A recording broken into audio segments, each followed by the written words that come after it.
Hi! In front of me is CHUWI HiPad X, and today I would like to show you how you can add event to calendar on this device. You need to begin by accessing calendar. Now tap on the date that you wish to set up. I will go with that one. And create your event by choosing this plus icon at the bottom right corner. Select event over here and adjust it however you wish to. Over here, for example, you can add a title. Then click on starting hour over here, set it up. Tap on the ending one, do exactly the same, or disable this feature completely by clicking on the switcher next to all day. Following that, choose does not repeat and select one of those options if you want your event to repeat. Then scroll down.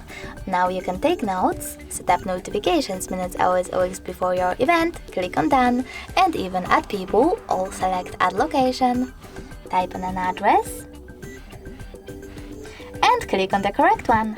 When you're ready, choose save at the top right corner, and now as you can see, my event was successfully added.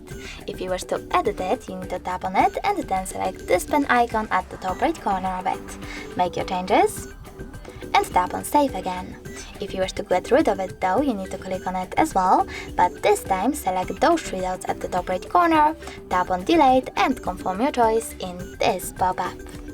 Thanks so much for watching. If you enjoyed this video, smash that like button, comment and subscribe. Bye!